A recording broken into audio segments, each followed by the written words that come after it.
Hello. So I looked at some of my other videos and I feel like all of the information that I've sent you is really all over the place, and it doesn't really convey like um, the psychological impact, and that I guess that was like the whole point of making these videos, because honestly, like, if I didn't have a couple of people in my life who've been witness to this process, I would have gone mad ages ago, like if I didn't have people saying things to me like, this is so ridiculous, this is completely out of hand, you know, and not just friends, like people involved in the situation. I just would have, like, the bigness of it, like the insanity of it is so intense that you just think, like, you just feel like mentally you're gonna snap, like that's the thing that has really driven me here to this point, is just the utter, like, absurdity of the process, and how, like, even when I describe things to you that have happened, it's impossible to, I guess I really try to convey, like, the crazy making stuff that happens when you're trying to get a hold of facts and try to get them to answer or be accountable, and just the madness that you get in response, like, there's the really basic stuff like calling a line and getting passed from office to office, really basic stuff like them saying, oh, you're with this office, and you ring that office and they say, no, you're with that office. Or the impact of someone never responding, or people saying things that aren't true just to get rid of you and then denying it later. People talking down to you like it's your fault, and the impact of it just started to grow and grow, and I just never got a chance to recover from it. It just hasn't happened yet, and it's been years now. So every time, it's like having an abuser. That's what it's like. And you start to, like, flinch and feel all this anxiety at the thought of having any contact with them, because you don't know, like, what bomb they're going to drop on you next. It's and the only way I was able to manage it was by calling people and having them witness this process and say things to me like, this is outrageous, or people are unaware of it and saying they're not allowed to do this, or they kind of get away with this, or but facts can, and they do, because they never communicate with each other, even if they're in the same office, like, just little things like you have a meeting with someone and they know nothing about you. Like, apparently they don't even keep records, or if they do, they don't look at them, There's no continuity, and the way that you get screwed around, and there's no understanding on their end of the impact that it has on you, and, like, the sickening anxiety you feel, like, because they have all this power and you don't, and they're not even paying attention, they're not even willing to be accountable. I mean, the closest I ever got was, one worker who was a team leader who acknowledged to me on the phone that the process had been handled poorly, and if I'm sure she regrets saying it, because if I ever tried to pin her down and get her to confirm that she really said that, I'm sure she'd probably deny it. Like when they broke into my place, that's a perfect example, of a series of miscommunications that resulted in them breaking into my apartment that could have, that situation could have been easily avoided, or them handing me off to a specialist who never called me or looked at my file apparently or knew anything about my history. You would think that she could just ring me up and say, hey, I've been referred to your case, do you want to talk about what your needs are, or just weird shit. Like one time I tried to go in there with my worker, and this guy who was jerking us around for ages, it was like he just went back to the office and pulled out something so he'd have an answer for us on the spot, and said, oh, there's this place, and it was completely inappropriate. And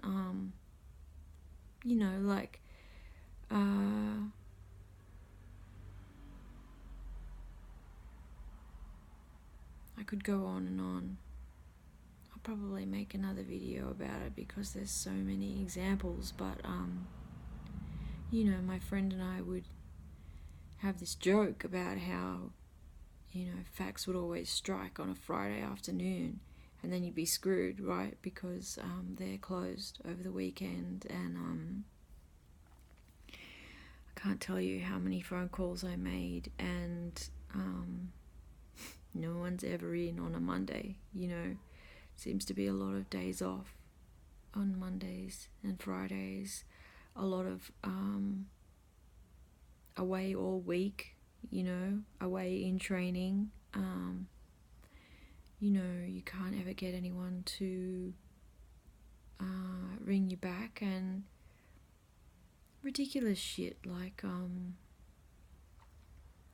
they have a mutual exchange program, but so I got this letter saying you might be a match for a person, and I rang up and finally got hold of someone and said, well, how do I get in contact with this person about the swap? And they said, oh, we can't give out that information. But they gave me the person's address. Wouldn't give me their phone number, but the address. I said, well, what am I supposed to do? And they said, oh, you could go around there. So it's fine to go around there. That makes sense. But it's not okay to call them on the phone. I said, well, can I get you to give them, I give you my permission, give them my phone number so they can call me and we can discuss looking at each other's properties. No, didn't want to do that. I said, you could write them a letter. Okay. Who writes letters,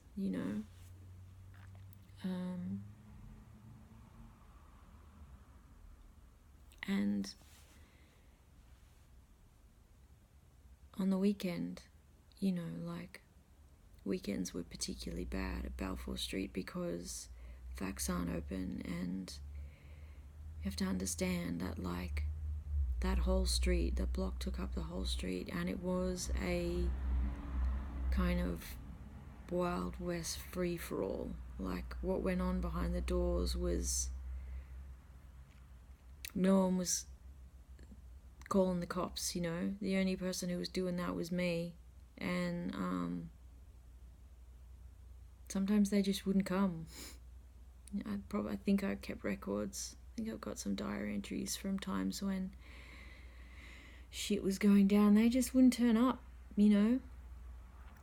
and so you have to really fight for yourself, because it's kind of going on behind closed doors. Everyone's like, either you've got people who are severely mentally ill, so they're not even there in reality, or they're part of, like they're involved in crime. So, they're not going to be calling the cops. And me calling the cops just made me a target. So weekends were really hard, And, we had, apparently there were 4 people sleeping on the roof. There's some photos for you on the website. At one point there was this one client service officer, Leon Ari, that I was not working with, but eventually I requested that I stop having phone calls with him because he was saying stuff to me on the phone that I knew he would never commit to on paper. He would have known that was not appropriate to say in paper, in writing. Rang me up and said, "Oh, well, we removed 4 people from the roof." And I thought, what do you want a medal? Like, what are you telling me this for? This was like years, this is like right towards the end of the scenario, when I'd been repeatedly crying out to them for help for months about the squatters, and that was a different set of squatters. That was the squatters who were in the apartment above mine, and they were hassling me all the time. And another perfect example of a broken system. Again, there's a photo on the webpage. So this guy that was the tenant went on the run, left the apartment abandoned. The dude in the apartment next door decided that he would invite his friends, I guess, because I would see them going between apartments. They filled up with squatters, hectic drug users, so you hear a lot. There's a lot of noise that happens with that. And so I report it, and they come along. They send one of those rorting contractors. I tell you, those maintenance guys, that is the biggest rort. If you ever want a story, you should uncover how Broad Spectrum are rorting the DCJ fax system. Like, it's disgusting. They do nothing. Those maintenance guys do nothing. I could tell you so many horror stories, like people being left without power and water, and they just don't ever turn up, or they send apprentices who don't do the job. It's appalling. Anyway, they sent a contractor and he put up this flimsy board, like just chipboard or whatever, boarded up the apartment. And so what happens? The squatters come back, I think like a few days, maybe a week later. They just pull the board off and went right back in, took more photos, reported it again, rang housing repeatedly. What do? Call the contractor. He goes back, boards up the place with the same board, and they're just like flimsy nails. He just put the same one back in. So what do you think happened? Of course they came back, And in the end, they had to be removed with police, and they never properly boarded it up, and yet tried to then say to me, like once I had left and was staying at my friend's place, they were asked to do a safety assessment. Again, Leon says to me, "Oh, it's safe for you to go back there." If that's true, why do they need to take police with them to remove people, They never boarded it up properly. And after that, it was just repainted, ready to be used again. But I had developed a really weird thing at that point because so many things, because of my history, but also so many things that happened in the apartment above mine. I developed this weird anxiety about having anything above me, because of the fire, the damage. It flooded my apartment, blew the power. Like, that fire was hardcore. Like, I went up there because the tenant wasn't home when the fire happened. It was me who called the fire brigade, actually. She wasn't home, and she was a bad hoarder, and that apartment was gutted. Like, the whole place was a cinder, and so that kind of added to it, because I always felt scared then about structural damage, about whether the roof was gonna collapse or not. And then when the drug dealer moved in after that, I guess it was ice or something, because he would jump up and down a lot.